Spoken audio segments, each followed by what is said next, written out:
sido mencionado o caos que virou o mundo e principalmente pensamentos de medo, insegurança, questões de ansiedade. Claro que tudo isso gerou em virtude, talvez, de como a sociedade está encarando isso, como as informações foram passadas, tá? E antes então de eu estar falando de umas reflexões, não estou dizendo que é verdade ou que é mentira, mas estou falando da minha visão, que eu quero compartilhar com vocês, porque através do diálogo a gente consegue elaborar e compreender melhor. Então, eu escrevi o livro Porque Eu Sou Assim, e isso que eu escrevi, principalmente nessas partes finais, eu escrevi em 2017, então eu nem imaginava isso tudo que estaria acontecendo. E lá, então, em um dos meus capítulos, eu falo sobre o quê? Sobre a sociedade. Primeiro, deixa eu explicar o livro. Para quem não me acompanha, eu escrevi esse livro Por que Sou Assim, que trabalha sobre pensamento e comportamento humano. É uma questão que muitas pessoas se perguntavam, por que eu sou assim? Elas se perguntavam por que meu pai é assim? Por que meu vizinho é assim? Por que meu namorado é assim? Por que meu esposo é assim? E isso daí surgiu o nome do livro. Claro que tem vários outros capítulos que falam sobre motivação, hábito, infância, adolescência, enfim, o que nós pensamos, mas entre elas então está a sociedade, que é isso que eu quero falar. Perceba que aqui eu já escrevo que a sociedade tem uma grande parcela por você ser assim, por nós ser assim. E também depois eu coloco também sobre globalização, interferências da globalização no humano, né? E claro que eu também trabalho sobre linguagem e outros capítulos, mas por que eu pego esse da sociedade? Perceba que a nossa sociedade teve a primeira situação que teve para manter esse, ou melhor, manter, eu ia dizer, essa tranquilidade que na verdade não está tranquilo, mas para manter uma prevenção, palavra mais correta, né? Tanto que para se prevenir tem lá, hashtag fique em casa. Foi algo comportamental. Perceba, e quem sabe ali a psicologia comportamental ia ajudar muito bem, mas eu não vou entrar nesse viés. Mas perceba que algo do comportamento está a solução, mas também está o problema. Porque dizem, se você sair de casa, você pode transmitir esse vírus. Enfim, então percebe que a solução ainda não está na vacina, não tem algum remédio, não tem nada, é um comportamento nosso que a gente tem que ficar em casa. E perceba que para nós é complicado ter esse comportamento, para muitos é complicado, além de angustiante, enfim, incerto, né? A gente fica inseguro. Perceba que é difícil porque está na nossa Constituição Federal e, se não me engano, do ano de 1988, que diz que nós temos o direito de ir e vir. Então imagina, agora esse nosso direito que a gente sempre era acostumado, ainda sempre com muita pressa, sempre faltando tempo, né, para estar pegando ônibus, pegando uma carona, enfim, a gente estava tudo meio borbulhando, lotado, a gente sempre estava em movimento, ter que parar, né? A gente vê que as cidades pararam, as lojas pararam de funcionar, tu não vê mais pessoas, realmente há o isolamento. Bom, perante algo que perceba que algo que é direito de nós, que agora, obviamente, com essas questões do coronavírus que está acontecendo, a gente tem que ficar em casa, porque a gente não sabe certo o que está acontecendo e como a gente respeita as leis. É por isso que a sociedade nos guia, ela fala do nosso comportamento, porque agora eu não posso estar indo e vindo. Perceba que a sociedade tem uma grande influência no nosso comportamento. E mais adiante, quem sabe eu faço um vídeo mostrando consequências que isso pode causar ou que já está causando na nossa sociedade. Então, eu vou fazer um vídeo, porque senão isso vai ser muito longo, sobre as consequências que isso vai causar, porque é algo de comportamento e tu fica pensando sobre isso, o que vai ser o meu emprego, o que vai acontecer com a minha firma, o que vai acontecer. Muitas pessoas também estão sem trabalhar, quem sabe sem ganhar algo ou ganharam férias, digamos assim, forçadas, né? Mas daqui uns dias, quem sabe, não vão estar mais em férias, enfim, as pessoas começam a se preocupar. Primeira coisa, em qualquer situação, encarar a realidade. Pensar no agora. O que eu tenho agora? Eu tenho tempo livre? Beleza. O que eu vou fazer com esse tempo livre? O que eu sempre quis fazer? Aula de inglês, começar a fazer uma comida nova, tem uma máquina de costura lá parada e quer começar a aprender, que nem no meu caso eu quero aprender a costurar. Então, o que tu queres aprender, né? Aproveita esse tempo, tu reclamava que não passava com os filhos, então agora é o momento disso. Ou está vendo filme, enfim, aproveitar esse momento.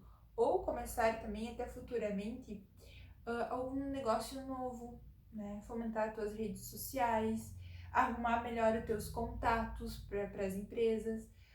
Veja, tenta aproveitar esse tempo. Por que eu falo disso? É meio doloroso tá ouvindo isso, aproveitar agora e não pensar no futuro, mas ali está a questão da ansiedade.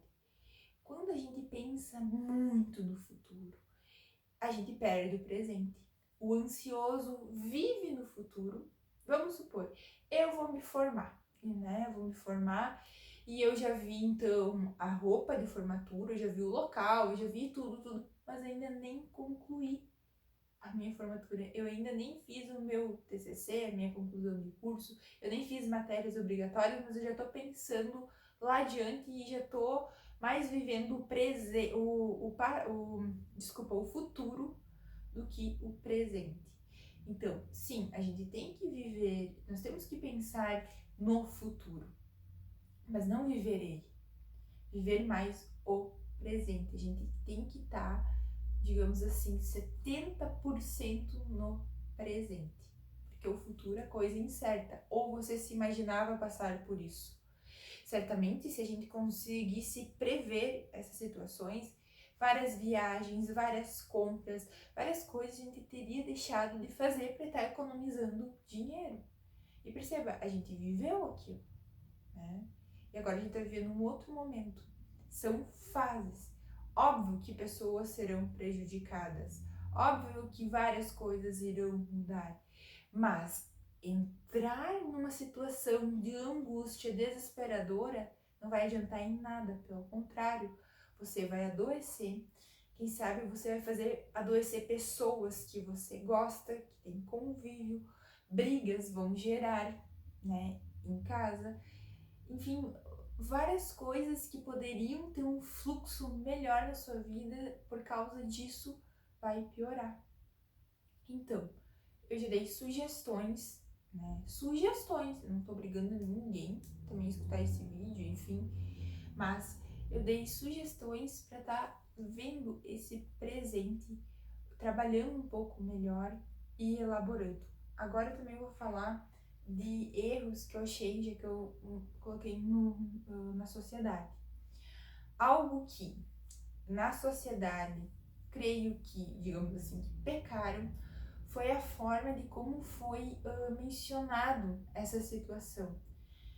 Se começasse assim, primeiro as escolas não teve tempo de estar trabalhando com as crianças, com os jovens, simplesmente fizeram as últimas provinhas que tinham e disseram, ficam em casa. Não houve trabalhos que envolve essa situação, preparação para essa situação. E saliento ainda que eu não vi na televisão, que sabe eu tô vendo os canais errados, pode ser também, ou as mídias erradas, mas eu não vi nada, nenhum desenho que mostre para as crianças a elaboração dessa situação. Eu falo que historinhas são importantes sim para as crianças, e isso eu não vi nada direcionadas a elas. Então imagina como chegou as informações para ela. Você está proibido de tocar no coleguinha ou dividir algum objeto, senão você vai ficar doente e pode matar pai e mãe. Não sei, eu não sei o jeito drástico que mencionaram para as crianças, mas teve sim pessoas que mencionaram assim para as crianças. Então veja, faltou algo para as crianças estarem elaborando essa situação. E elas precisam elaborar essa situação porque elas também estão vivendo disso, elas também fazem parte disso. Como eu falo até no livro, não existe sujeito isolado da sociedade, seja a idade que ele tem, o cargo que ocupa, enfim, a etnia que é, a escolaridade que tem, o local que mora, não tem sujeito excluído da sociedade. E as crianças não são excluídas da sociedade. O que poderia ter feito? Lembra quando as historinhas dos três porquinhos, que conta a situação dos três porquinhos, que destruiu as três casas, depois ele constrói uma casa, né, de alvenaria. Também tem a história da formiga. Tem várias histórias que passam por nós. Os contos infantis, o João e o Pé de Feijão. Tem várias historinhas ali que contam.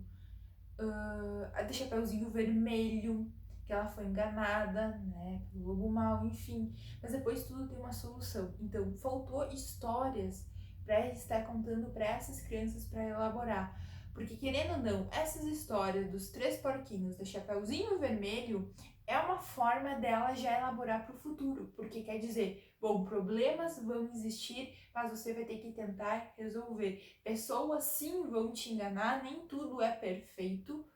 É mais ou menos uma mensagem assim, mas no final vai dar certo. Então faltou algo um pouco dessa elaboração da imaginação. As crianças receberam muito no real. Muito bem. Nós, adultos, pela informação de fique em casa, tá certo? Porque a gente tem que ficar em casa, senão o vírus vai passar adiante e vai então se multiplicar, vai ter mais pessoas com o vírus e vai aumentar esse caos. Só que poderia estar tendo explicações de diferença. Começando pela pergunta, você sabe qual que é a diferença entre vírus e bactéria? Você sabe qual a diferença entre vírus e bactéria? Por que eu penso nessa pergunta? Porque a nossa sociedade, ou melhor, nós estamos mais acostumados a ter contato e viver com as bactérias. Falo isso porque a gente ocupa mais antibióticos e antibióticos geralmente conseguem nos auxiliar na saúde. Então, ali tá, a gente pensa que vírus, bactérias, mais ou menos tem o mesmo formato, tem a mesma solução, e a gente fica perguntando por que não existe remédio. Geralmente, o vírus é vacina. Mas para entender também como é a estrutura, a gente já aprendeu lá, quem sabe no ensino médio, né, a estrutura, como é que é uma bactéria, como é que é um vírus, que vírus é uma partícula e precisa de um hospedeiro, de um ser, né, um orgânico, precisa de algo orgânico, porque senão ele não tem vida própria. Então é por isso que nós, querendo ou não, estamos hospedando o vírus e podendo passar para uma outra pessoa. Diferente da bactéria, que ela é uma célula e tem o genoma, tem toda a estrutura para se manter viva, tanto que para alguns cientistas, biólogos, enfim, ela é considerado um ser vivo e o vírus não. O vírus é uma partícula infecciosa. Então veja, se isso esclarecesse que a bactéria tem vida própria e o vírus precisa de um outro ser hospedeiro, né, para se multiplicar, bactérias, ao se dividir já se multiplica. Então veja, se a gente tivesse esse entendimento, a gente precisa ter entendimento, clareza do que está acontecendo, ter explicações, e isso faltou. Algo que agora, quem sabe, vai faltar é a forma que as pessoas vão voltar e como vai lidar novamente com o trabalho, esse recomeço, esse movimento, porque agora tá tudo parado, agora tá tudo proibido, né? Há um cuidado assim imenso em nós não estar tocando no outro, enfim. E isso, às vezes, é doloroso, esse isolamento. Sendo que a gente é o toque, é o abraço, o cumprimento, as formas de carinho se dá através desse comportamento de estar perto. Então, para nós entender isso, é complicado, é difícil de estar aceitando, né? É uma negação muito grande por algumas pessoas. E como é um hábito é difícil de estar mudando. É difícil de estar mudando, mas não é impossível. É questão de tempo que a gente vai se habituando. E falando em hábito, eu também quero deixar uma pergunta para vocês. O que é mais fácil de mudar? Uma crença ou um comportamento? Então veja, que nem vamos supor que tu queres organizar o teu quarto. Vamos supor, tu tem a crença que segunda-feira tu vai organizar o teu quarto. Mas então percebe que essa crença pode chegar segunda-feira e tu achar um outro motivo e estar trocando. O comportamento é já você fazer, é na hora. Então, outro lado que quem sabe foi escolhido para essa maneira, ou quem sabe, não sei se eles pensaram nisso, mas como o comportamento é mais imediato, é por isso que frisaram tanto no nosso comportamento. Porque se a gente crê que daqui uns dias, né, eu vou mudar o meu comportamento, daqui uns dias eu vou deixar de trabalhar, essa crença poderia ser substituída por outra e nunca a gente ia deixar de estar trabalhando, fazendo as nossas atividades, e com isso a gente não ficaria em casa. Bom, então perceba, então se tu queres algo para mudar, vamos supor, uma alimentação, não crê que é depois, né, do teu aniversário, ou enfim, que tu vai começar a alimentação. Começa agora. Quer começar a fazer alguma coisa de diferente? Faça agora. O vídeo tá muito longo, então é por isso que eu vou encerrar por aqui. Espero que seja útil, pelo menos para estar refletindo, trocando ideias. Também deixo aqui para sugestões, enfim, de vídeos, para a gente estar conversando, que esse é um momento importante de a gente conversar. As mídias, não, as redes sociais nos permitem isso, a internet nos permite isso, a tecnologia nos permite isso. Então vamos usufruir isso da melhor maneira, estar conectados, enfim, se ajudando. Esse é o meu recado.